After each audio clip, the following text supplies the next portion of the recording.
terjadi. Bu, assalamualaikum warahmatullahi wabarakatuh. Bagaimana kabarmu?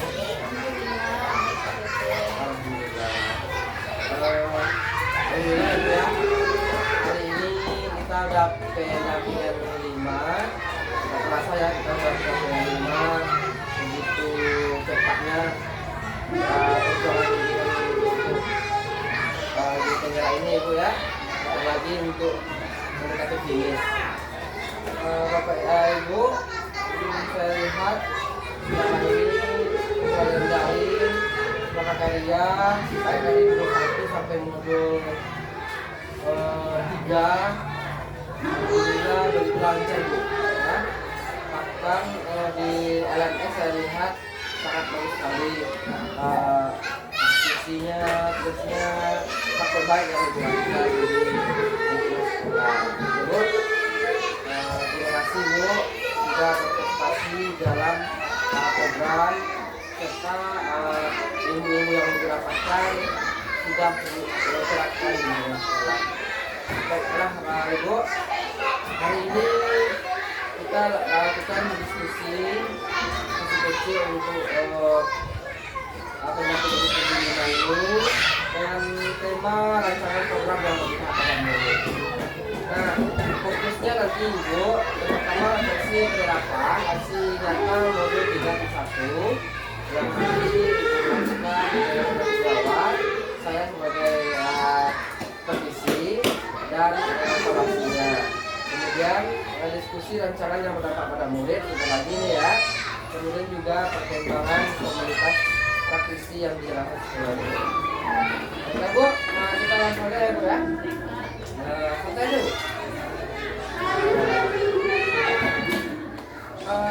Berdasarkan hasil nyata modul 3.1 itu Bu,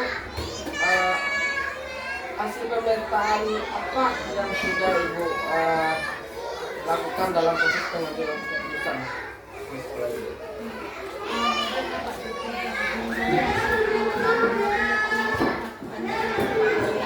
Saya sudah melakukan gambaran yang lebih jelas tentang faktor-faktor dari proses pengambilan keputusan yang telah saya buat. Jadi dengan pemahaman yang lebih mendalam tentang situasi dan tantangan yang saya hadapi, selain itu pembinaan juga memungkinkan saya untuk sebagai peran penting untuk melakukan penilaian yang dilakukan kepada tentang kebijakan-kebijakan yang kita ambil dari tersebut. Kemudian dengan pemahaman ini saya juga dapat membuat keputusan yang lebih tepat sesuai dengan tujuan yang akan saya hadapi. Tapi secara intinya pengambilan keputusan itu sudah terarah apa yang harus dilakukan itu ya, dengan apa yang harus dipelajari gitu ya. Kemudian menurut Ibu apa yang perlu dikembangkan dan perlu dievaluasi? Dikembangkan dan dievaluasi yaitu dalam pengambilan keputusan yang dihadapkan pada kasus-kasus misalnya kasus-kasus dilema seperti itu. Ini ada etika yang perlu saya kembangkan yang saya tahu saya latih terus dengan menerapkan 4 paradigma pengambilan keputusan, kemudian 3 prinsip pengambilan keputusan, serta 9 kemudian pengambilan keputusan yang sudah saya pelajari pada modul sebelumnya. Tapi sudah melakukan 4 langkah ya? Iya Pak. 4 dan 9 Pengambilan keputusan. Ibu, terima kasih Bu. Selanjutnya apa hal yang menurut Ibu mendukung keberhasilan dari keputusan yang diambil? Hal yang mendukung keberhasilan dari pengambilan keputusan tersebut yaitu dari keputusan yang saya ambil mencakup pemahaman yang dalam terhadap konteks dari masalah yang dihadapi, yaitu terlibatnya stakeholder untuk memperoleh beragam pandangan, kemudian kreativitas dalam mencari solusi, kemudian pertimbangan nilai dan etika sebagai landasan dan evaluasi untuk koreksi dalam pelaksanaan komunikasi yang efektif untuk menghindari permasalahan. Kemudian saya juga komitmen serta konsistensi dalam melaksanakan kegiatan tersebut. Terima kasih Bu. Tapi saya menurut Ibu mendukung keberhasilan yang pertama pemahaman yang mendalam gitu ya. Yang kedua melibatkan stakeholder. Ketiga komunikasi yang efektif. Yang keempat tadi Konsisten. Iya, konsisten Jangan dalam melaksanakan ya, atau tanggung jawab dulu ya. Iya. Coba kita lanjut. Adakah pengalaman yang terjadi baik dalam waktu dekat ataupun sebelum mengikuti diri penggerak yang mencerminkan dilema etika baik itu terkait murid maupun terkait sejarah? Ada Pak. Sebelum mengikuti program Bergerak ini, saya pernah mengalami dilema etika, yaitu dengan penilaian seorang guru. Pada saat itu ini termasuk guru yang kompeten. Ternyata guru tersebut ramai dengan kedatangan murid, tersebut sering datang terlambat ke sekolah. Kemudian kalau di sisi lain dia itu pintar dalam bidang lain, cuman kehadirannya yang belum tepat untuk datang ke sekolah, itu permasalahan yang saya alami. Terima kasih Ibu. Yang ini sebelum bergerak itu ya. Iya. Ini ada rekan guru yang pintar, tepat, tapi dia kurang disiplin gitu Iya, ya. disiplinnya yang kurang. Menurut Bapak Ibu, apakah proses pengambilan keputusan yang sudah dilakukan sesuai dengan prinsip yang sudah dilakukan yang sudah dipelajari di dalam bidang tersebut? Kalau menurut saya sudah sesuai dengan modul yang saya pelajari pada modul 3.1. Kemudian saya berupaya untuk menetapkan 4 paradigma tadi, 3 pengambilan keputusan dan 9 langkah untuk keputusan tadi. Menggunakan paradigma ya. Iya. Dan saya juga mengidentifikasi situasi yang menghadapi pada saat salah satu dilema etika yang terjadi. Situasi ya. Kalau kita kembalikan, apa hal yang menurut Ibu masih perlu dikembangkan atau perlu dievaluasi dari proses pengambilan? Menurut saya itu perlu melihat lebih banyak kita harus menjalin kerjasama dan diskusi dengan pihak tersebut, kemudian melibatkan pihak sekolah dan menghadapi situasi dilema yang pada saat itu saya rasakan. Kemudian saya melakukan evaluasi terhadap pengambilan keputusan, juga perlu diskusi secara rutin dan menilai efektivitas keputusan yang telah saya ambil. Apakah ada cara-cara yang lebih baik nantinya untuk menghadapi situasi serupa di masa yang akan datang, seperti itu. Yang perlu dikembangkan adalah kolaborasi ya, sama kemudian yang perlu dievaluasi adalah diskusi itu menjadi proses apa sih melibatkan stakeholder yang bersekolah. Terima kasih Bu. Kita lanjut ke poin 2 ya Bu ya, yaitu rancangan program yang berdampak pada murid. Apakah Ibu sudah membuat rancangan program yang berdampak pada murid? Ya Pak, saya sudah melakukan kepada murid.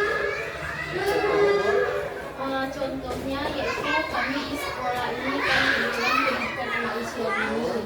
Jadi kami telah membuat program dan sudah merancang program tersebut, yaitu berupa mengadakan anak dalam berbagai bahasa yang telah kami terapkan, bahasa alat dan bahasa Inggris. Jadi bahasa alat dan bahasa Inggris ini kami rancang dan kami terapkan, kami ajarkan kepada anak, itu termasuk program ekstrakurikuler waktu 1 kali dalam seminggu.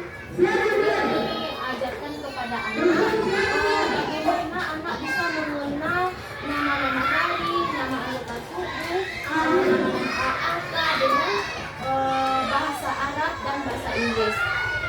Seperti itu Pak. Itu 2 bahasa ini ya. Iya, ketiga dengan bahasa Indonesia dan Iya. Ini bahasa aslinya bahasa Arab dan bahasa Inggris. Inggris. Jadi dikombinasikan dengan bahasa kita, Indonesia dan bahasa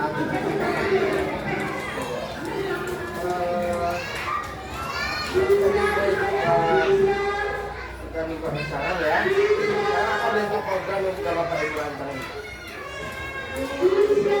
Programnya yaitu kami mengajak semua rekan guru. Kan kami di sini beragam macam, ada 3 macam beragam guru kami di sini Pak. Ada yang linear, ada yang tidak, ada yang PAI. Jadi untuk program yang berbahasa Arab tadi, kami mau melibatkan guru yang ijazahnya yang PAI. Jadi yang guru yang belajar bahasa Inggris, kami melibatkan guru yang memang dari jurusan PAUD, tapi mereka bisa menguasai beberapa dasar-dasar tentang bahasa Inggris yang bisa diajarkan. Berarti intinya mengajar rekan guru dan melibatkan guru sesuai dengan pendidikan yang berlaku. Kemudian bagi rekan guru yang tidak sesuai dengan yang berlaku, adakan diskusi gitu ya. Berupa diskusi, berupa juga ini Pak pelatihan dari guru untuk guru. Jadi kami teman sejawat ini berbagi masing-masing guru nanti berbagi ilmu atau berbagi pengalamannya kepada masing-masing guru. Berbagi pengalaman dengan baik ya. Kemudian dukungan apa saja yang dibutuhkan untuk melakukan program tersebut? Dukungan yang kami untuk melaksanakan program tersebut yaitu kami melakukan seperti tadi memberikan pelatihan dari guru-guru, berbagi praktik dan mengumpulkan juga melibatkan orang tua wali murid bagi yang mereka mempunyai pengalaman ada di bidang yang telah kami buat tersebut Pak. Ini sudah sekarang dengan informasinya ibu ya.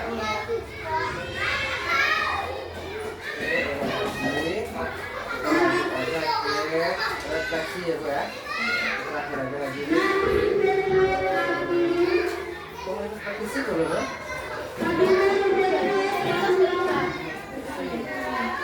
Ibu sudah mengikuti komunitas praktisi di lingkungan sekolah ini. Jika ada, bagaimana pembelajaran ibu di komunitas tersebut? Saya di komunitas praktisi kebetulan sebagai ketua pelaksana dalam komunitas tersebut, umpamanya seperti penggerak lah gitu Pak, istilahnya sebagai penggerak dalam komunitas praktisi di sekolah yang saya ambil tugas di sini Pak. Sebagai ketua mana ya? Iya. Kemudian apa perubahan menyenangkan bagi ibu yang sudah ibu alami dari komunitas praktisi? Perubahan yang menyenangkan yaitu Pak, saya sudah bisa memperluas jaringan ke luar lingkungan sekolah dan bisa menjalin kerjasama dengan pihak-pihak di luar lingkungan sekolah dan juga bisa bekerjasama dengan orang tua wali murid. Aset Ya, aset yang ada di sekolah. Ibu lanjut, apa rencana yang dilakukan untuk komunitas praktisi ibu setelah program pendidikan di lingkungan ini? Rencananya komunitas praktisi yang telah terbentuk ini akan terus aktif dan saya jalankan dengan baik dalam mendukung perkembangan pendidikan di lingkungan terutama di lingkungan sekolah ini. Selain itu kami juga berencana untuk mengembangkan kegiatan ini berlanjut agar dapat memberikan dampak positif kepada murid kami, misalnya dalam pelatihan guru, kegiatan sosial, menggerakkan literasi aspirasi untuk memajukan pendidikan di sekolah. Iya. Bu, luar biasa sekali ya. Mudah-mudahan berjalan dengan lancar. Amin. Terakhir Bu, apa dukungan yang Ibu lakukan untuk komunitas praktisi bisa terus belajar bersama? Dukungan yang kami butuhkan untuk menjalankan komunitas praktisi ini, kami membutuhkan dukungan dalam bentuk sumber daya dan fasilitas yang memungkinkan kami untuk melanjutkan pertemuan dan kegiatan kolaboratif atau kerjasama dengan pihak lain. Kemudian kami juga butuh dukungan dari pihak sekolah dan pemerintah daerah sehingga dapat terus belajar bersama dan dapat memberikan manfaat yang lebih besar bagi pendidikan ke depannya. Tapi mudah-mudahan ada rezeki nanti ya pemerintah daerah selalu memfasilitasi kita dalam kegiatan komunitas kompetisi khususnya dari kita out juga SD dan jenjang kita sudah itu dan ini berapa ini baik Bu, di akhir pelajaran kita apa yang paling Ibu kuasai dari materi materi yang sudah Ibu praktekkan melalui program pendidikan Ibu? Kalau yang paling saya kuasai, saya selaku guru penggerak Bapak, otomatis saya harus dan bisa menguasai semua modul dari awal sampai modul akhir. Nah, tapi yang paling saya berkesan yaitu yang bagi pengalaman saya sendiri yaitu coaching. Jadi di sekolah saya telah melakukan coaching bersama rekan sejawat. Jadi itu yang paling berkesan dengan saya, Kak. Dari yang paling saya berkesan sama itu adalah coaching ya. Coaching, iya. Terima kasih ya Bu ya. Alhamdulillah telah menampak kenapa kita hari ini kita sama tentang refleksi praktik baik ya Bu ya untuk belajar. Yang kedua aksi nyata 3.1, kemudian pengalaman-pengalaman yang Ibu sudah dapatkan dari program pendidikan Ibu penggerak ini. Terus intinya adalah program-program ini adalah untuk murid kita, untuk generasi murid kita yang melanjutkan perjuangan bangsa kita ini ya. Nah, baik Bu, kita lanjutkan selanjutnya. Apakah Ibu sudah memberikan kuesioner 360 derajat Ibu kepada data Ibu? Sudah, Pak. Sudah. Kemudian Ibu sudah menyampaikan observasi dengan Ibu. Baik, itu sudah kita lakukan kita lagi ya. Nah, kemudian ada nggak masalah dengan modul-modul atau ada strategi kita semuanya sampai dengan bulan bulan. Sejauh ini alhamdulillah aman. Atau bagaimana Bu? Sudah ada komunikasi, sudah aman kan? Oke. Kemudian Ibu sudah mengisi sertifikasi ya. Kemudian untuk aset untuk sebelum ke-6 nanti Ibu akan menentukan jadwal diskusi pembicaraan aset dari sekolah yayasan kan. Kemudian mengundang aktor sekolah rekan guru murid orang tua tokoh setempat dalam perwakilan ini boleh melibatkan diskusi satu orang ini. Iya, dalam aset kita kegiatan kemudian membuat aturan hasil diskusi, mengambil foto kegiatan dan mengumpulkan hasil pemetaan. Itu adalah pemetaan titik dua dan ini tugasnya dilakukan sebelum sebulan. Itu juga dari juga gitu ya.